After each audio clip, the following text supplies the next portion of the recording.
Jillian and Pat.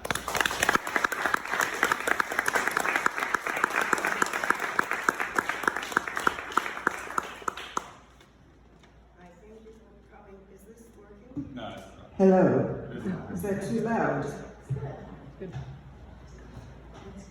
Okay, my first poem I'm going to read was published here when I was in the Master of Arts program in 1997 in Inkwell magazine. I also think it's the longest poem they ever published. And it's called Chicken Run, so I will read it. Chicken Run. When I was a child, my mother hid a nanny in her walk-in cupboard behind expensive dresses that smelled of sweet perfume, so the South African police wouldn't find her because she didn't have a passbook. My father taught me to ask politely for a glass of water from the brown, rounded nannies in white overalls and head rags, who swept our stoop and cooked our food. Black men drove in green lorries and rode on rickety bicycles through the streets of Johannesburg. They wore khaki uniforms when they watered our gardens. A black woman sniffed out of a large tin of snuff as she dug the weeds with a screwdriver. Apartheid, the policy of the white heat of the Kimberley diamond ruling over the black coal of Sasol, as crude as the oil pumped from your smoky pollution.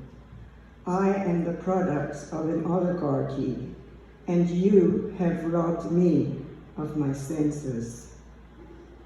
Apartheid, you have clipped my wings, so I cannot fly across the mine dumps, the immense flat-topped white sand dunes on the edge of the Golden City, where black men plummet down mine shafts thousands of feet deep, where the air is as close as an oven and vision as black as night, as black as the men who dig gold out of rocks for their Johannesburg masters. Apartheid, you have torn me from my roots, the sun-baked grassland where the baobab tree, with its gnarled arms like large octopus tentacles, reaches into the burnt orange sky, its trunk as thick as an elephant.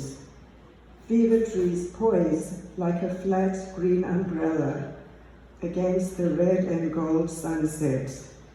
You have stabbed me through my heart with your African spear, as sharp as the shimmering, translucent crystal formations that rise and fall in the Kango caves.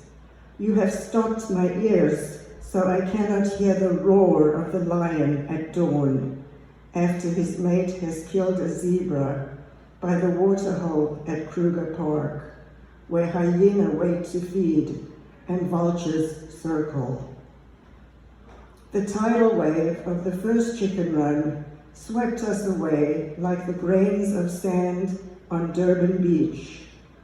Apartheid, we were seeds you held in your fist and shook with the thunder of a Transvaal lightning storm, flinging us out in the wind to the four corners of the earth. The first group of white chickens ran after the 1960 Sharpeville massacre, where hundreds of blacks peacefully protesting the pass laws were shot in the back as they fled the police.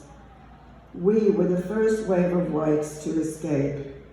We left by train on May 2, 1966, a train that took us not to Buchenwald or Dachau, but to Cape Town, where blue mountains rise majestically out of the green sea that hugs the foot of Africa.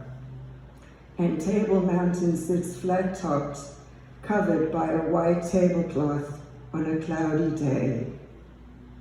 We sailed on a ship where the green Indian Ocean joins the blue Atlantic, and on to New York, where the Statue of Liberty lifts her freedom torch to the sky.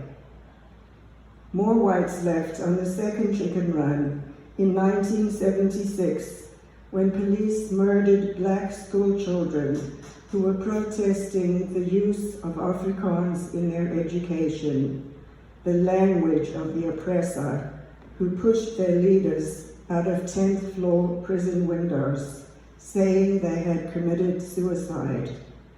Apartheid, you have beaten the drums of the Zulu warrior with black on black violence in the temperate province of Natal, where the ANC and Inkatha parties murder each other's children.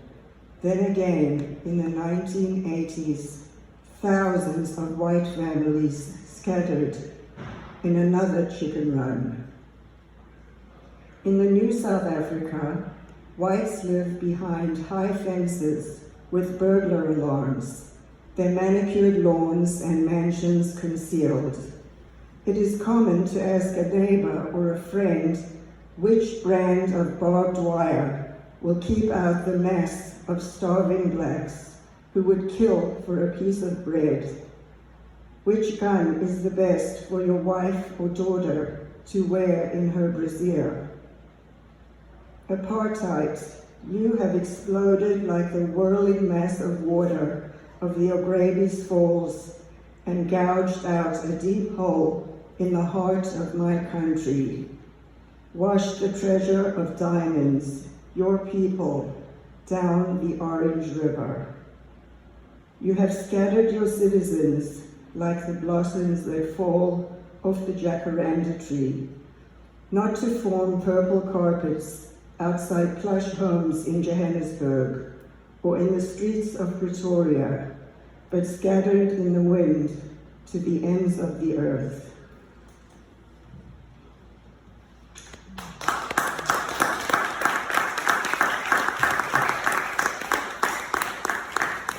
Thank you.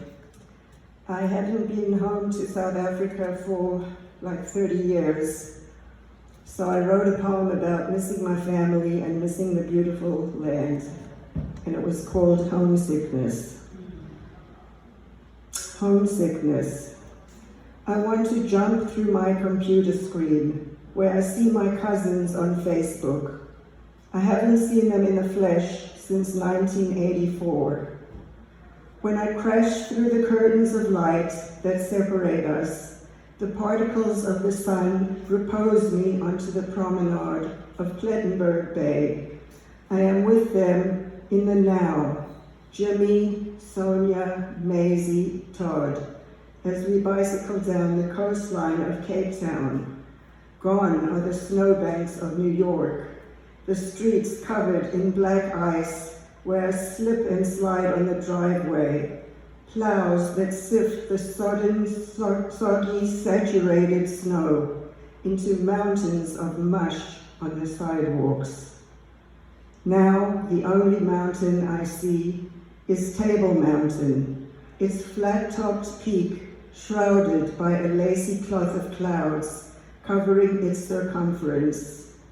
I want to hail the halcyon days of deliverance, where cousin can be with cousin.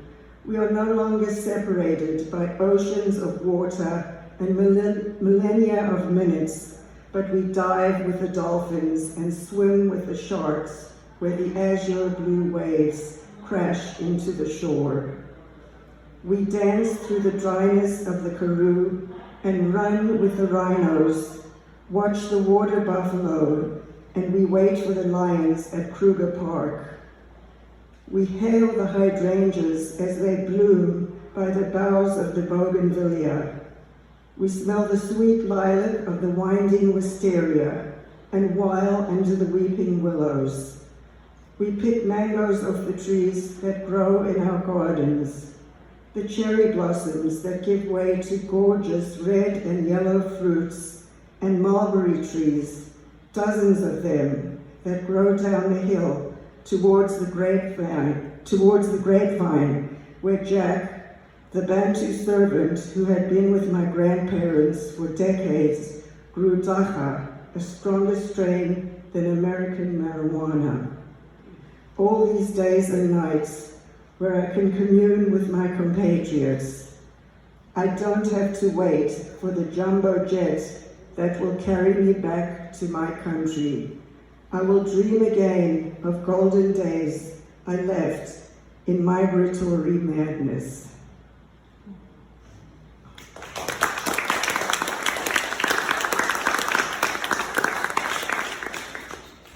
Well, I did manage to get back to South Africa 5 years ago.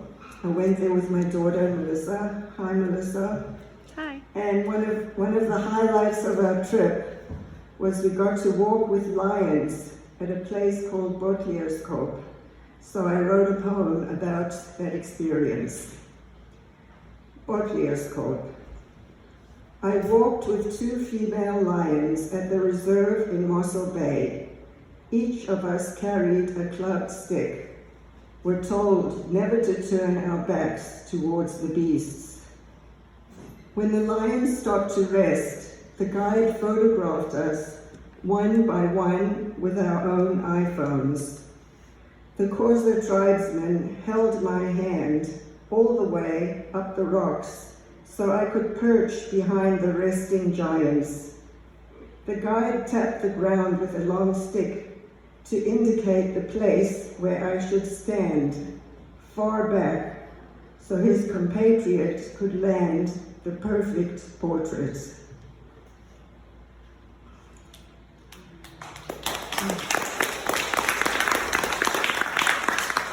And my last poem is not about South Africa. It's about me as a teenager.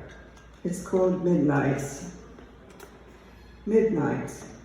As a teenager, when the night shades were drawn and I needed to speak to my mother, I peeped through her bedroom door. It squeaked open. My mother, propped up in bed on plush pillows, held her finger to her mouth with one hand and waved me away with the other. I raised my hand, a white peace flag, but my mother motioned for me to crouch. Johnny Carson's silent image flickered on the TV screen, attached to her ear by a long white cord. I raised my face. I needed questions answered. A growl, a groan, a cough from the other side of the bed, a figure turning under the bedclothes. A voice from the silence. Who's there? Thank you. You did a great